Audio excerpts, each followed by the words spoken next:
My daughter trapped my fiancé claiming pregnancy to ruin our wedding, so years later, when she begged, I taught her a lesson she'll never forget. I never thought I'd be one of those people posting on the internet about their life falling apart, but here I am. I'm 45, and what was supposed to be the happiest day of my life turned into an absolute nightmare. I don't even know where to start because every time I think about it, my chest feels like it's going to explode. I guess I'll start from the beginning and see if writing this out helps me make sense of it. I met Chris 3 years ago at work. We're in different departments, but our paths crossed during a team project. He was charming, funny, and just so attentive. After being married to my ex-husband, David, who was emotionally distant and focused only on his career, Chris felt like a breath of fresh air. He was the kind of guy who would bring me coffee without me asking or leave little notes on my desk to cheer me up during a stressful day. He made me feel seen in a way I hadn't felt in years. I'd been divorced for about 2 years when we started dating. My daughter, Emma, was in her final year of college at the time, and we'd always been close. I raised her mostly on my own since David was always working. Emma was my rock during the tough times, and I always thought we had a special bond. I was a little nervous about how she'd react to me dating again, but she surprised me. She seemed genuinely happy for me and even joked that I deserved a good guy like Chris. Fast forward a couple of years, and Chris proposed during a weekend getaway. It was the perfect moment, sunset on the beach, waves crashing in the background, and a gorgeous ring that I didn't even know I wanted until I saw it. I said yes, and it felt like my life was finally coming together. After so many years of putting myself last, first for David's career and then for raising Emma, I felt like I was getting my second chance at happiness. Emma seemed thrilled when we told her about the engagement. She hugged me, said she couldn't wait to help with the wedding planning, and even offered to be my maid of honor. I was touched. She said she wanted the day to be perfect for me because I deserved it. I couldn't have been happier. Little did I know, everything was about to fall apart. Chris and Emma worked closely together on the wedding planning. I was swamped with a big project at work, so I left most of the details to them. They picked out flowers, met with vendors, and spent hours finalizing the guest list. I thought it was sweet that they got along so well.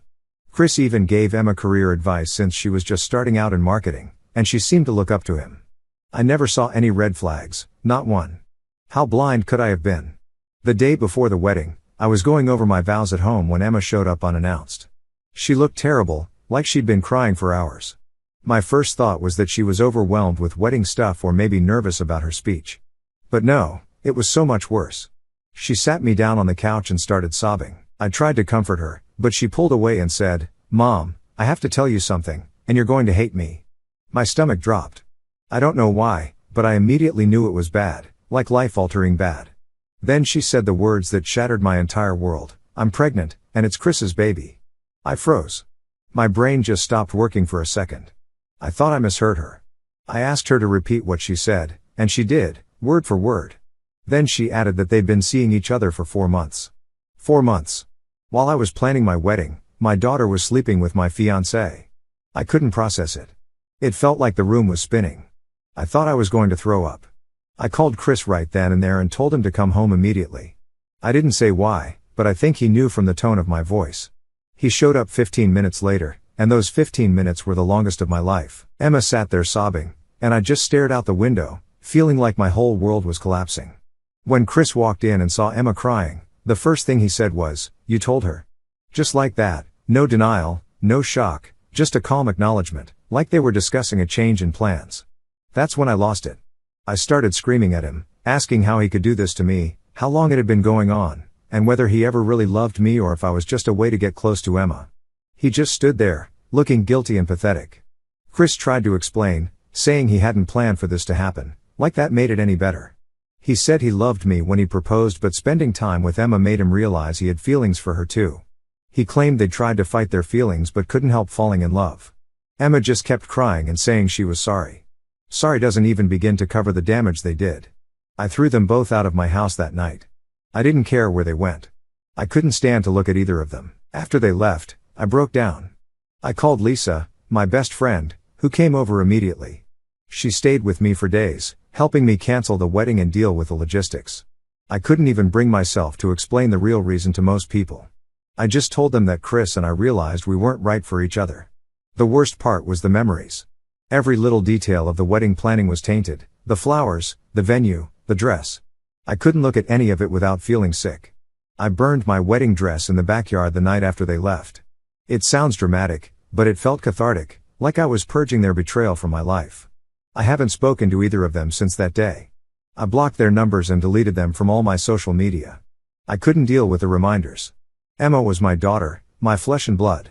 I raised her, loved her, and sacrificed so much for her, and this is how she repaid me. As for Chris, I thought he was the love of my life, but he turned out to be the worst mistake I ever made. Right now, I'm just trying to pick up the pieces of my life and figure out how to move forward. It's hard, though. Everywhere I turn, there's something that reminds me of them. I can't even go into my living room without picturing Emma sitting there, crying and confessing. I don't know if I'll ever be able to forgive them. Part of me doesn't want to. They destroyed everything I held dear, and I don't know if I'll ever be the same again. Anyway, thanks for reading if you've made it this far. I just needed to get this off my chest. Maybe writing it all out will help me figure out what to do next because, honestly, I feel completely lost. It's been a couple of weeks since everything fell apart, and I'm still struggling to wrap my head around it. Life doesn't feel real anymore. It's like I'm stuck in this limbo where every day I wake up hoping it's all just been a horrible dream, but then the reality hits me like a freight train. Chris and Emma's betrayal is all I can think about. I can barely eat or sleep, and when I do, it's nightmares. I don't know how I'm supposed to move on from this. Canceling the wedding was a nightmare in itself. Do you know how embarrassing it is to have to call dozens of people and tell them the wedding is off without giving them the full story? I just couldn't bring myself to explain why, so I kept it vague. Chris and I realized we weren't right for each other, I told them. The pity in their voices was unbearable, and the whispers behind my back are even worse. I know people are gossiping. Some of my coworkers keep giving me these weird, sympathetic looks, and I overheard one of them speculating about what happened. It's humiliating. On top of that, the financial burden of canceling everything has been overwhelming. The venue refused to refund the deposit because it was such short notice. That's $1,000 gone. The caterers, the photographer, the florist, all of them are only willing to refund a fraction of what I paid. I even tried contacting Chris to see if he would help cover some of the costs since he's equally responsible for this mess, but I couldn't bring myself to unblock him. Besides, I know he'd probably try to spin it like he was doing me a favor. No, thanks. Lisa, my best friend, has been my lifeline through all of this. She's been staying with me on and off, helping me sort through the wreckage. She's the one who called some of the vendors and dealt with their attitudes when I couldn't. I'm not sure what I'd do without her.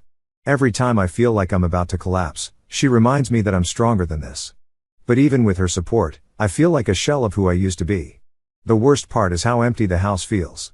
It's not like Chris had moved in yet, but his presence was everywhere. The pictures of us together, the little gifts he'd given me, the notes he used to leave for me, they're all reminders of the life I thought we were building together. I couldn't stand to look at any of it, so I boxed everything up and shoved it in the garage. I haven't decided what to do with it yet. Part of me wants to burn it all, but another part of me can't bring myself to let go completely.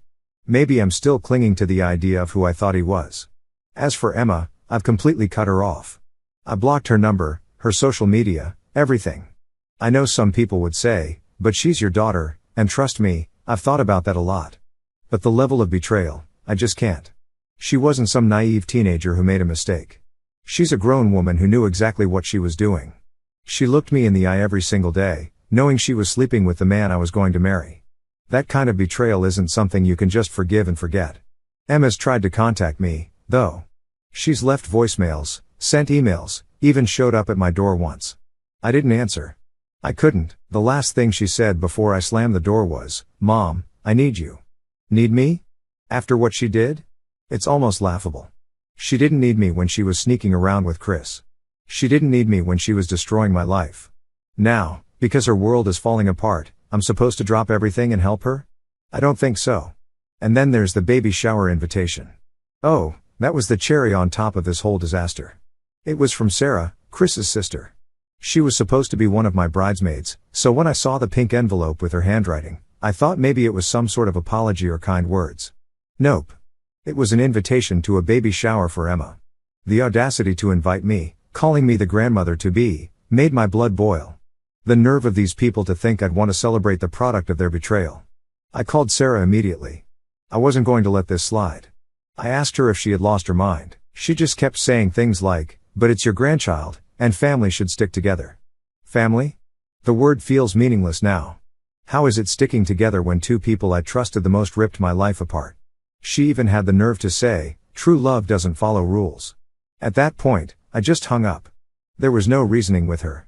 It doesn't stop there, though. David, my ex-husband, decided to weigh in too. Apparently, Emma went crying to him about how mean I was being, and of course, he had to chime in with his unsolicited opinions. This is the same man who was so emotionally absent during our marriage that Emma barely remembers him being around, and now he wants to lecture me about parenting. He had the audacity to say, if you'd been more present, maybe she wouldn't have these issues. I reminded him that he chose his career over his family for 2 decades and that he had no right to judge my parenting. That shut him up pretty quickly. Work has been brutal too. Chris works on the same floor, and even though I requested to be moved to another department, I still see him in passing sometimes. The first time it happened, I thought I was going to throw up. He just gave me this awkward nod, like we were acquaintances or something. How does he act like nothing happened? It makes my skin crawl. The whispers from coworkers don't help either.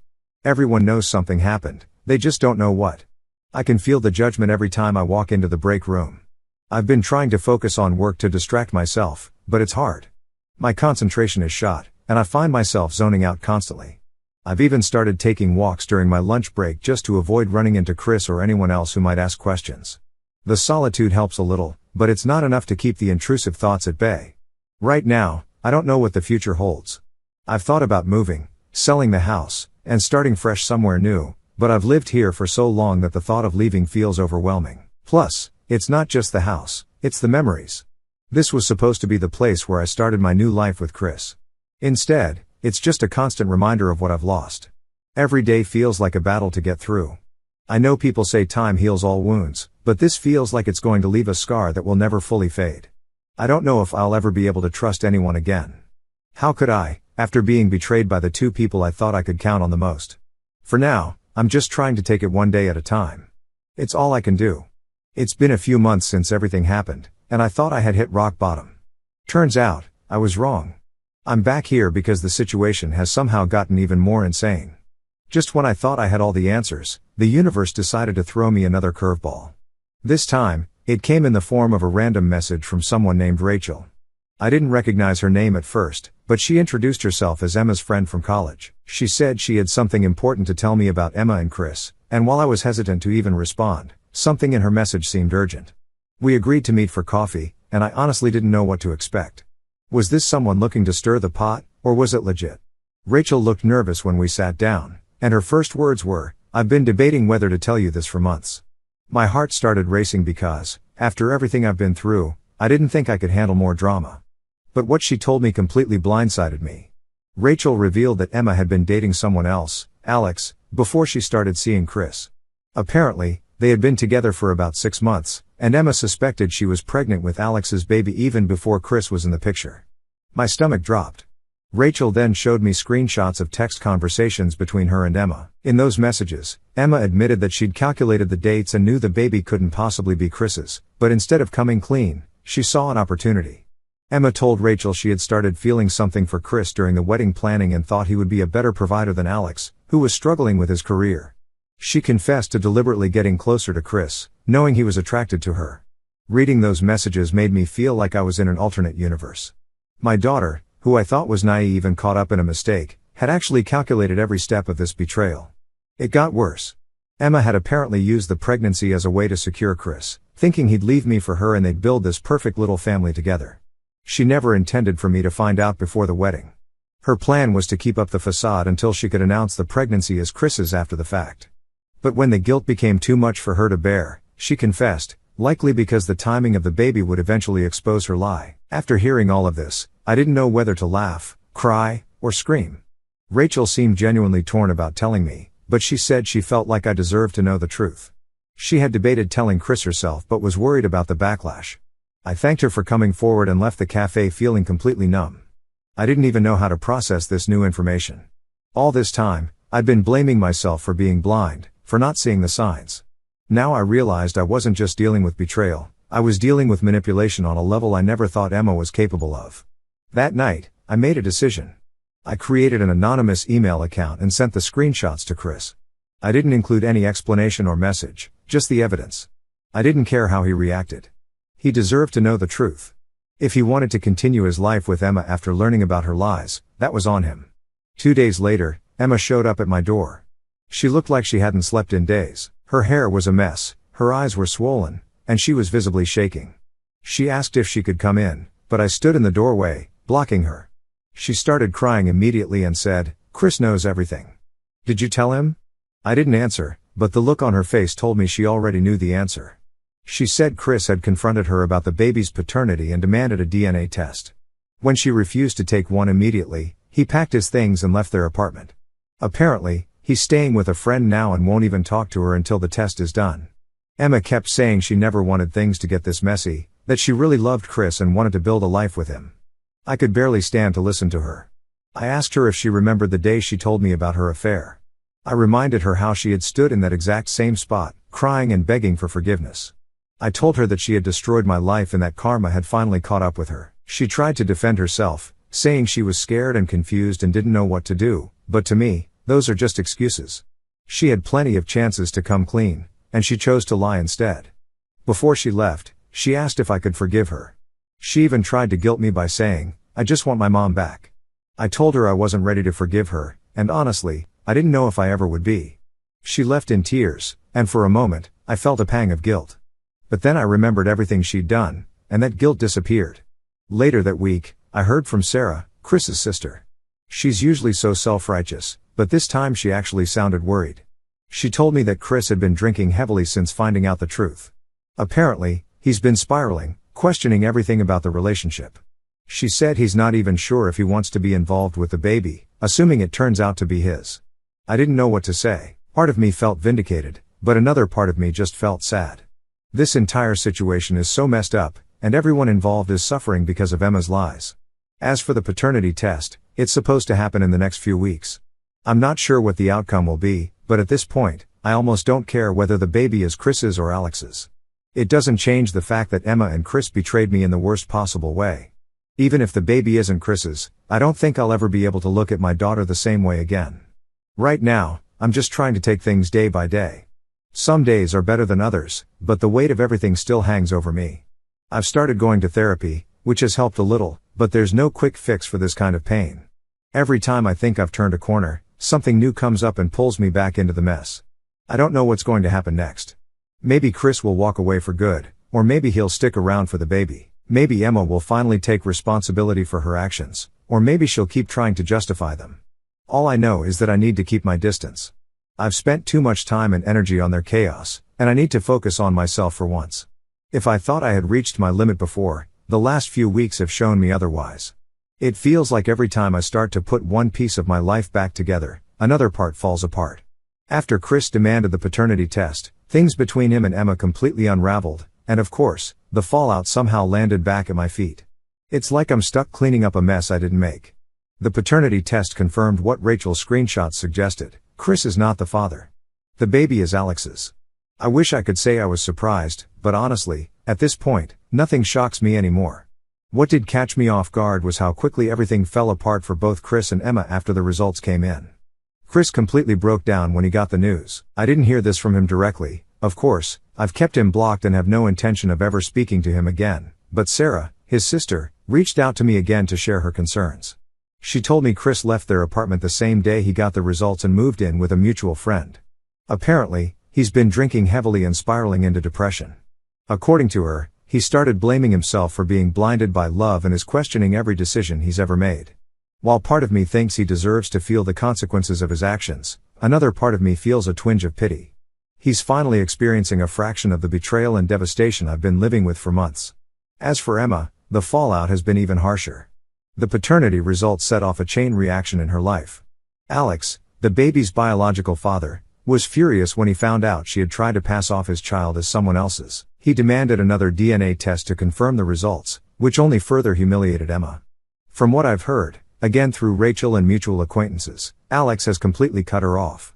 He told everyone at their workplace about what she did, and the gossip spread like wildfire. Emma eventually quit her job because the tension became unbearable. She's been struggling to find stable work ever since. Emma's situation is even worse financially. Chris had been helping her with rent and expenses before the paternity results came out. Once he left, she was on her own. Her lease is ending soon, and she can't afford the rent increase. She's been staying with friends here and there, but she's running out of options. Last week, She showed up at my door again, asking for help. When I opened the door, I barely recognized her. She looked worn down, like the weight of everything was finally catching up to her. She was holding her baby, a little boy she named Noah, and she broke down crying as soon as she saw me. She begged me to let her move in, just for a little while, until she could get back on her feet. She said she was sorry for everything she'd done, that she had learned her lesson, and that being a single mom had changed her. She said she needed my help and tried to guilt me by saying I was punishing Noah for her mistakes. I stood there listening to her, and all I felt was exhaustion. For months, I've been carrying the weight of her betrayal, Chris's lies, and the fallout of their choices, and now she wanted me to swoop in and save her. I told her no. I told her that while I felt bad for Noah, I couldn't just forget everything she'd done. She made her choices, and now she has to live with them. She started crying harder, calling me cruel and heartless. She said she didn't have anyone else to turn to. It was one of the hardest things I've ever done, but I closed the door. I couldn't bring myself to let her back in, not after everything. After she left, I sat in my living room, feeling a mixture of relief and guilt. Did I do the right thing? Was I being too harsh? I replayed the past months in my head, the lies, the betrayal, the audacity of her asking for forgiveness when she hadn't even fully owned up to what she'd done. Every time I thought about letting her move in, I remembered how she'd stood in that same spot months ago, confessing her affair with Chris while pretending she was sorry. I remembered how she had lied to me, manipulated Chris, and torn my life apart. And then I knew I'd made the right choice. Forgiveness is one thing, but letting her back into my life is another. Dang Hien T7 quintillion 334 quadrillion 759 trillion 873 billion 314 million 421,167.